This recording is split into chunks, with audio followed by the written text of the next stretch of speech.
Today we're going back into the world of the Elder Scrolls Online. Somehow, the previous video managed to miss some things that I find important about the game, and I really like. I'm not sure how that was possible, and keep in mind, my idea when I started doing these videos was to keep them short, 10 to 15 minutes in length. So let's try to keep this one brief. First, let's look at something that has changed since the last time. Yeah.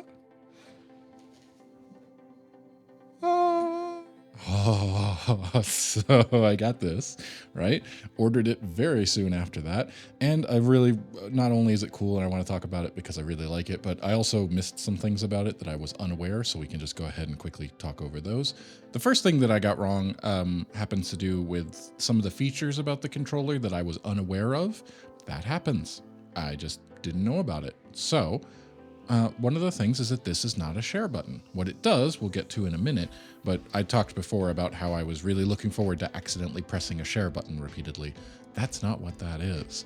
I'm really happy with how this looks. It's almost like copper, the way that they came out with this orange or almost a bronze, but the way it I really like this controller, and I hope it lasts many, many years like my last one did, because this is excellent. Something I did not realize before is that the case is the dock, and it also isn't. So we have a dock here that connects to the back of the controller to charge it, which I really enjoy, and it's got a magnet on it so it can go through there, and then there's a little hole in the back, if you can see, so that you can plug a USB-C cable. It's a pass-through, it's just a hole there to get to the back of this. So you could take this out. I prefer to leave it in here, because then when I'm done, I can just close it up if I need to, keep it from getting dusty, whatever the case may be. And then every time I set down my controller, it's charged for the next time I'm ready to play. That is a feature that I really like. The downside to this, I'm sure that they don't technically have a replaceable battery very easily. Now, you saw what I did to my last controller if you watched the last video, which why are you watching this one if you didn't watch the first one? It really won't make any sense. But I tore the whole thing all the way apart. The battery was definitely something I could have replaced. A couple years from now, if the battery starts to fail, we'll be tearing into this one to see about putting a new one into it. Hopefully that will be a nice, easy replacement. But so far, I'm really enjoying everything about this controller. It feels good. It's just like the old one with some very nice upgrades. Of course, they had to change the style from the thumbstick, which means that my old thumbsticks no longer work. They had like 4 little notches inside there, and this one has 3, but I like that you can tension them. I really like it. The next thing that I really like that I was unaware of actually comes from it being turned on. So let me go ahead and plug it into this Xbox here, which is not the Xbox I usually play on, hence why I can't go wireless very easily. Now, admittedly, when I'm going through and customizing these things, there was one feature that I really liked when I customized my own controller that seemed to be lacking. And I went, that's really weird, Microsoft. Of all the things to kind of not do, from all the customization options that you have, you can't change the color of your LED for the Xbox button? That's kind of lame. That was one of the things that I really wanted to do when I made my old one blue. I liked that. Weird.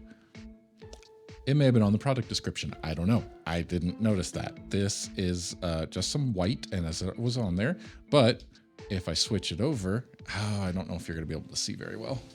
If I press the button, it changes color.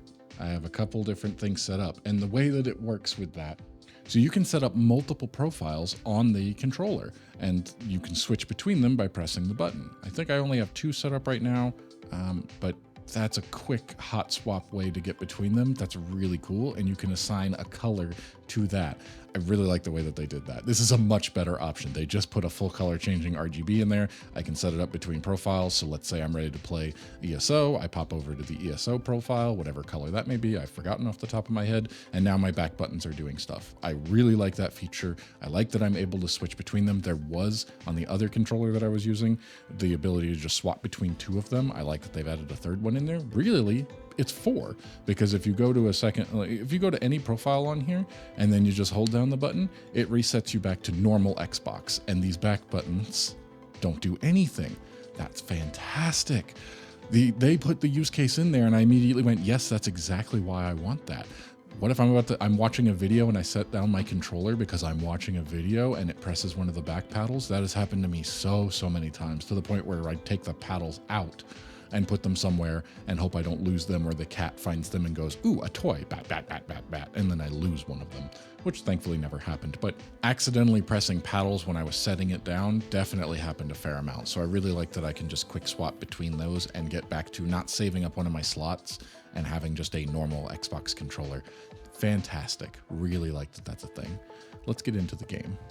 Okay, so plugging it in does not automatically tell it to play on that console. I'm actually going to have to sync it. Great. Which means that my console out in the living room is currently turned on, which means I'm going to have to reset that later, which means I'm going to turn on this Xbox by accident when I go to sync it. Cool. Not really what I had intended. The fact that the profiles are synced to, I guess, the controller and my Xbox gamer tag profile, I don't know, because they're just built right there and I'm ready to switch Xbox and still have my stuff. That's a really neat feature. One of the things that I apparently didn't talk about last time was the mounts and the pets in this game. It's really cool. And now since I've been playing, this is, I think, a relatively new feature because the last time I was playing was the big update a couple months ago.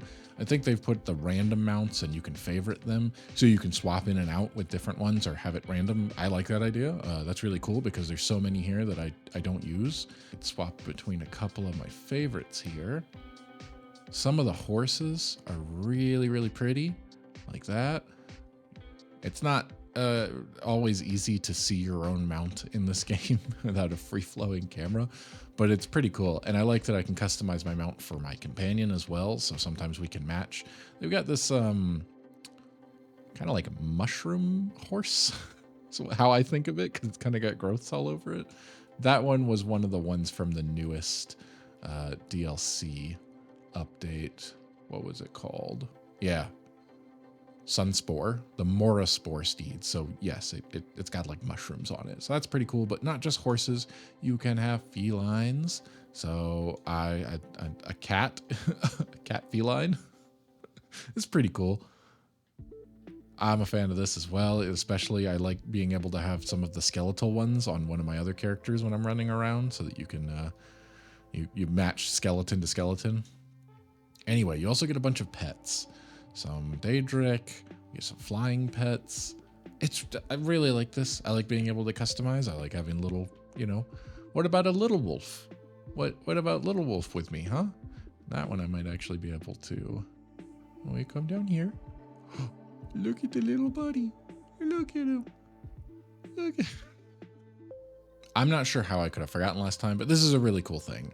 Mounts, pets, the ability to have them in here is one of my favorite parts, collecting as many as I can. There's still more that I don't have. Let's see. Look, we got a little rabbit. Aww. We've got like a shadow griffin. I don't even remember when I unlocked this. I think it was part of an event. That's something that they typically do. Some of the mounts and pets are unlocked through in-game items. Some of them are purchased with real money. Some of them are locked behind one of my least favorite features of the game, which is the crown crates. That's their, RNG loot box type situation. I'm not a fan of that. I never have purchased one with real money. I only have ever opened ones that have been given to me as part of the promotional or like the daily login stuff. I have no intention to ever purchase those, but sometimes they lock them behind events, which is more doable. It takes a bit of effort and gets you playing, and especially around certain times of the year when they do events. So this one may have come through that. I've been working on some of those when there are events where you have to go do a certain amount of quests and collect certain items in order to unlock them. It's a progression, and it's cool that I have a little mount or a pet afterwards or something like that. It's just an area. It's an aspect to the game that I enjoy. I like collecting, and this is another part of it. And it leads into the next thing we're going to talk about, the customization. You can see I've got my character all set up here with a lot of colors and things, and I didn't even talk about that last time. And that may be the thing that I've put the most time into in this entire game, is customizing my character. I believe I mentioned last time about coming into the housing and you can have someone else that you trust. You can give them editor status who can come in and help design your house and put items down and things like that. And so I gave my sister permission to do that. I think I may have mentioned that there was one point where I came in and all the furniture was in one room, but there was another point that actually slightly broke the game a little bit, and not really, I had to go in. I couldn't think of how to recall an item, and then I had to go figure out which one it was. But here's a screenshot from what she managed to do in my house. Thanks. Do you like my painting? Can you tell that sometimes I log in and they give me a free thing and I just walk up to the first spot in my house and go, here's great. I was looking to see, I don't think I actually managed to unlock. Oh, look, I did it twice. And that one I actually put through the beam. Do you like my dual paintings?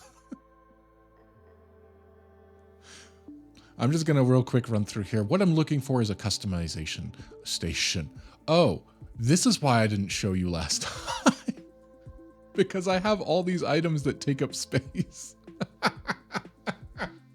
forgot about this.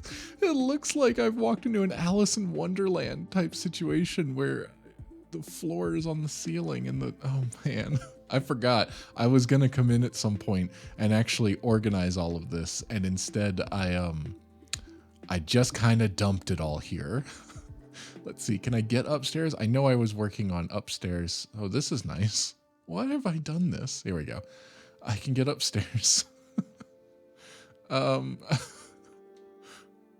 Oh my God. Did I do this or did my sister do this? Why are the mounts in the floor? Okay, that's horrifying. I don't remember that. The top floor is where I was working on organizing. So clearly I have some work to do, and I might work on this a bit and listen to a podcast and start decorating. This is what I was working on. Every time you do a dungeon, you beat a boss. Every time you beat a boss, you get its head on a plaque. And so we spent some time. There's also other things where you can get busts of them as well. You get plaques or busts. Look, there's a bunch of them, and I think it's cool to display them all. I don't think I've beat every single dungeon in the game, but it was definitely a work in progress to get to this point. I need to light this place up a bit, and I also need to fix down there.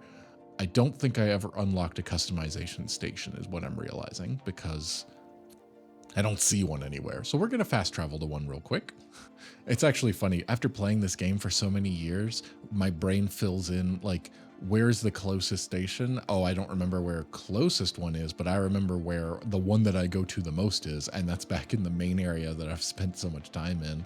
That's where my brain can fill in the blank and go, oh, it's here. I really need to put one in my house. I'll need to look into that. Just like I need to clean up my house a bit. That's the icon we're looking for, that yellow banner right there. That's the good stuff. Inside the Crystal Vial, which is a potion shop, or used to be, and then they added something upstairs.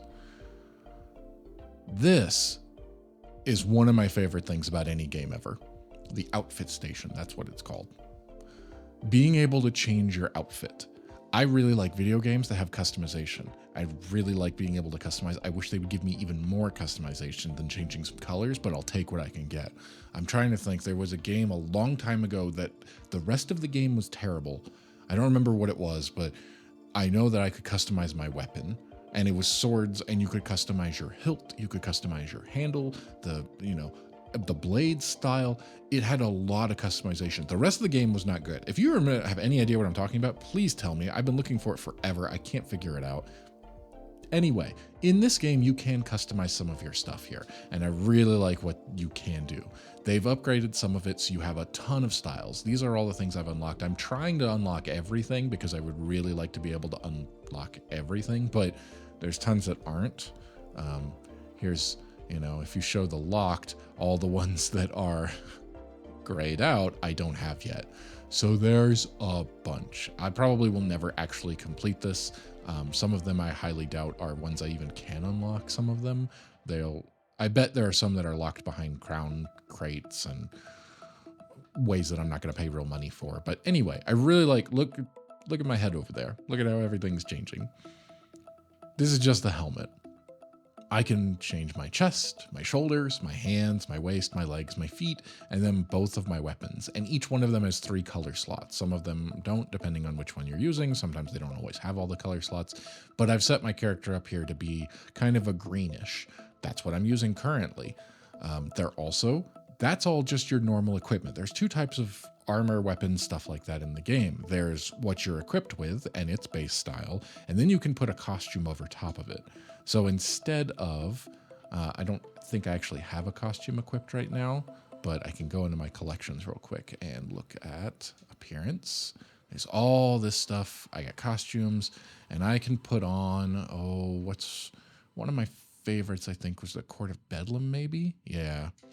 Some of them are going to have custom styles saved to them, I think. if I remember correctly. Yes, that is not the original color. There's another time where I went, ooh, let's go green. This is something that I do every time I pick the game back up.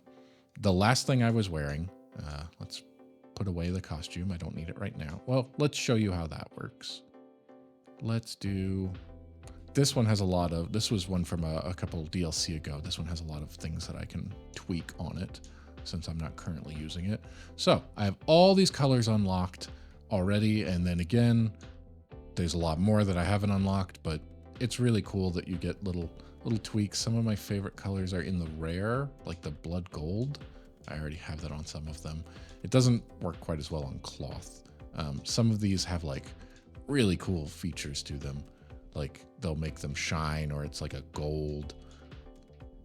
But yeah, you could just tweak so much. And again, this is just the costume stuff on top.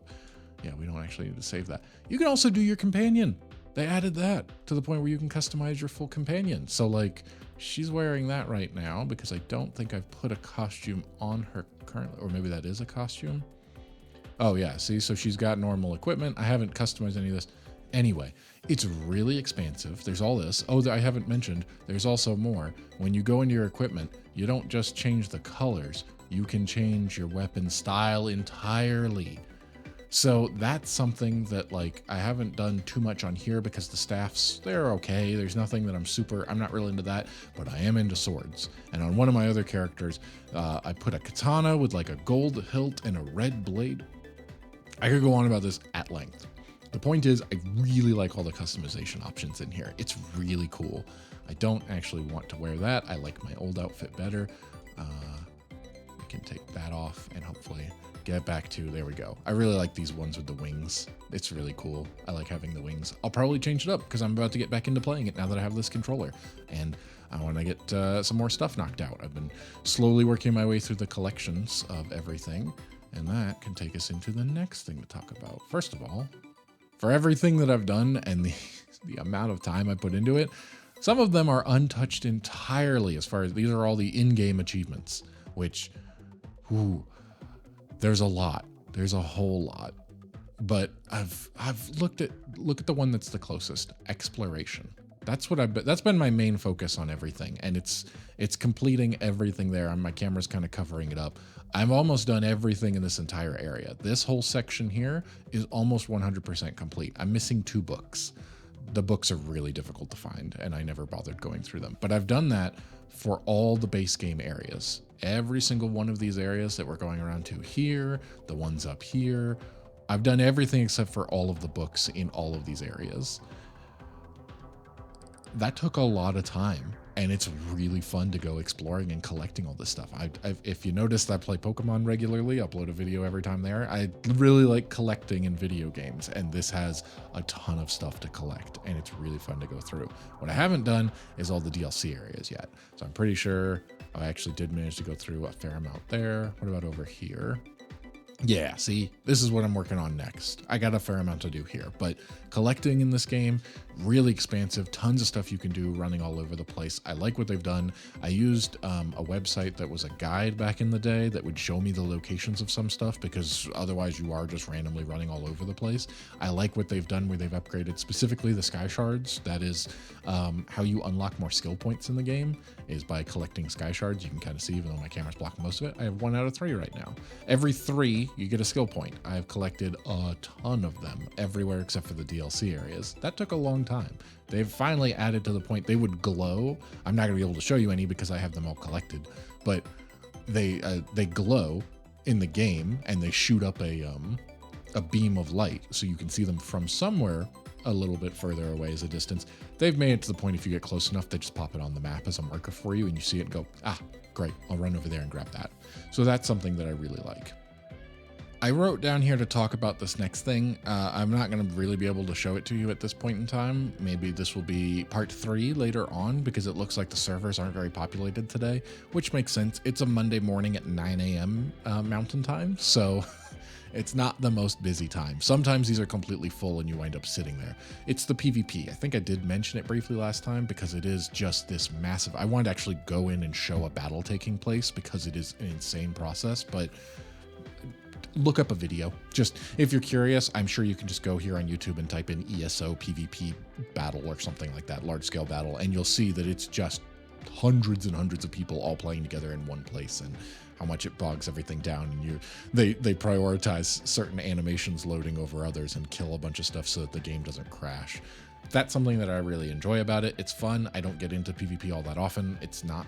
I have transitioned in my life. I used to be really big into PvP stuff, and I've transitioned more into, I just like playing single player. I like taking my time and doing what I need to, but there are some times where it's fun. I got into a really big group one time that was fun. It was completely full and everybody had to stay muted. There was one person who was allowed to talk, and they were doing that, and they just directed everyone, being like, let's go here, let's go do this, everybody do this, do this. That was a ton of fun. Oh man.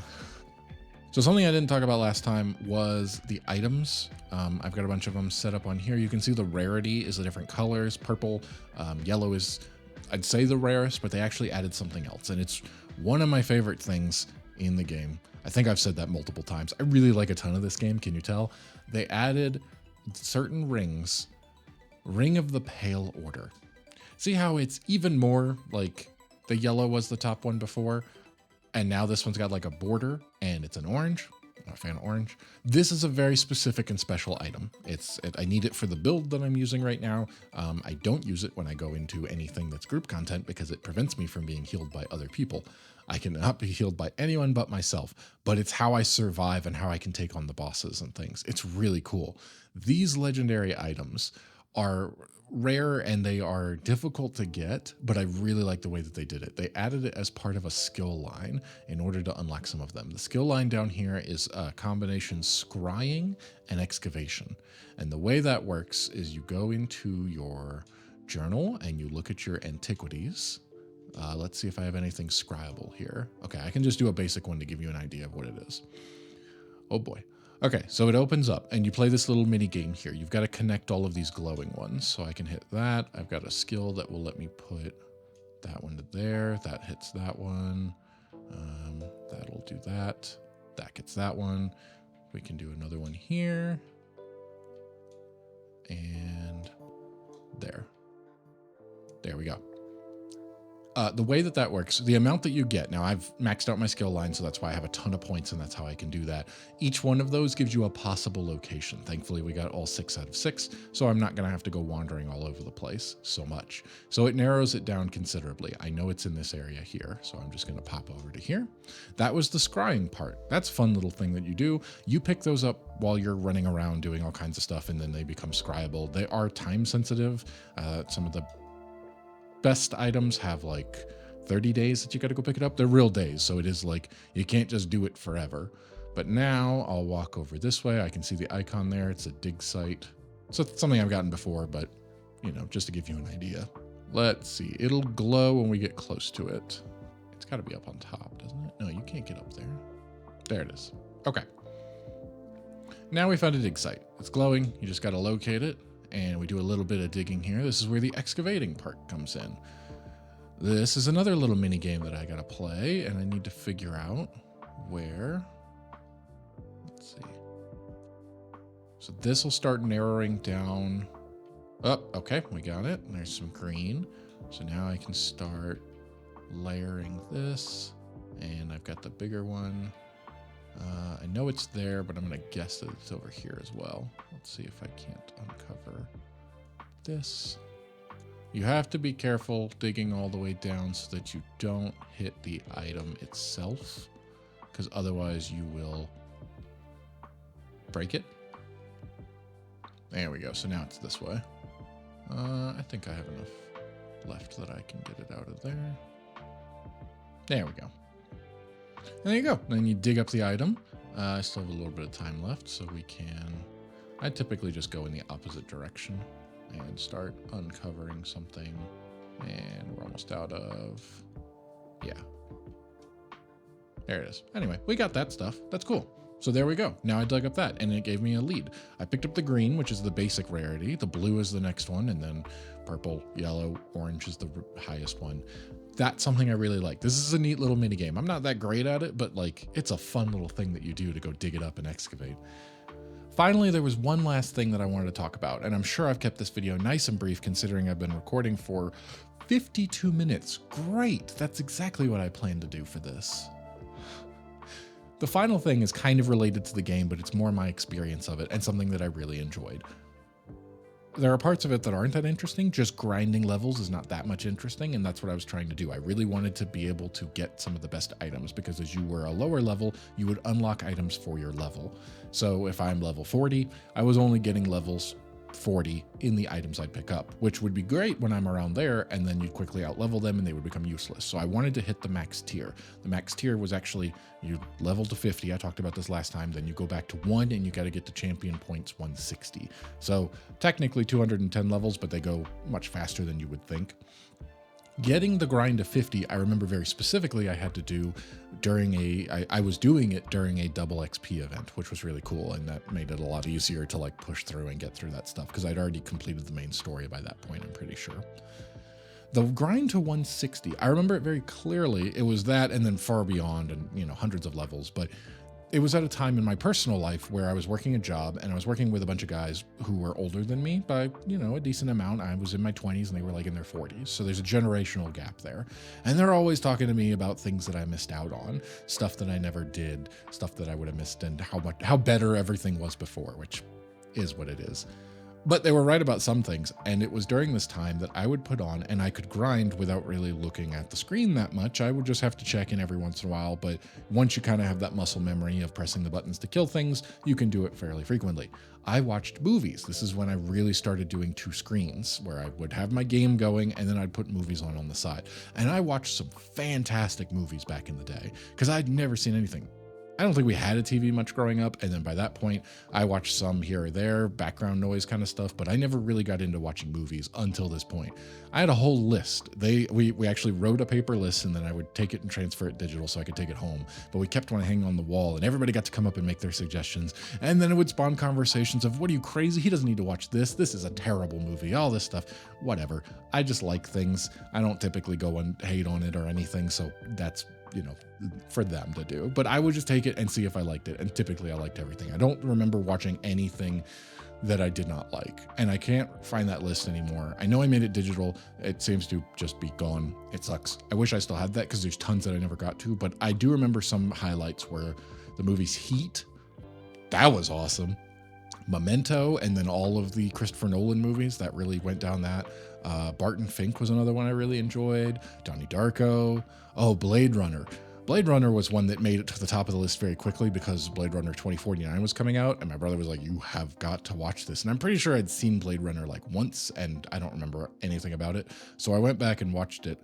That was a very specific, I'm spinning off into something almost entirely different, but the memory of what happened there was the fact that I watched Blade Runner without anything in the background. And I watched Blade Runner one morning at like 9 a.m. on a Saturday, because there was a showing of Blade Runner 2049 at like 11 a.m. and I had to get through it so I could go see so I sat through like 4 hours of movie back to back to watch it. That's like an all-time favorite. Blade Runner 2049. I mean, the first one was already good, but then watching the second one, oh man. There's so many others that just really good. Like, think about, you get these guys who've been around for a while, who've narrowed it down, and they're just like, these are the top tier movies that you should watch. And that's why so many of them were just banger after banger after banger. And I just put on the game. I was able to level up the way I wanted to, and I wasn't bored because I got to watch great movies. It was fantastic. It was a great time. And it's why I consume so much content while I'm playing this game. I'm going to tell you, I'm going to record for a couple hours here, and then I'm going to stop and I'm going to start playing this game, and I'm going to listen to a podcast, and then I'll put on something else. I probably won't do movies. I more try to put that on and specifically watch it, but it was during that time, and it's a fun memory of playing the game, getting through the parts that weren't the most interesting, just grinding the levels out. But then I got what I wanted in the end, because then I'm a higher level and I can equip all the things that I want and make top tier gear. And I got to watch some fantastic movies. So in my head, those two memories kind of go side by side, because got to watch movies. Then I could come in and be like, all right, guys, here's what I watched last night. And we all get to talk about the movie and, you know, my experience, and go, man, this is what it was like. And then they get to remember what it was from 20, 40 years ago, depending on how old the movie was. The 80s had some fantastic stuff. I wasn't alive during the 80s. This has nothing to do with ESO at this point. I need to wrap this up. But the 80s was great. I really liked the movies. I really liked the music. The 80s were just a golden age of certain things. What can I say? What can I say is right, because I've been going at this far long enough. There's part 2. Hopefully it was shorter than part 1. That's my goal. Part 3 will come at some point, I'm sure, after I've been playing this and unlocking more things and talking about it even more. If you can't tell by now, The Elder Scrolls Online is something that I like.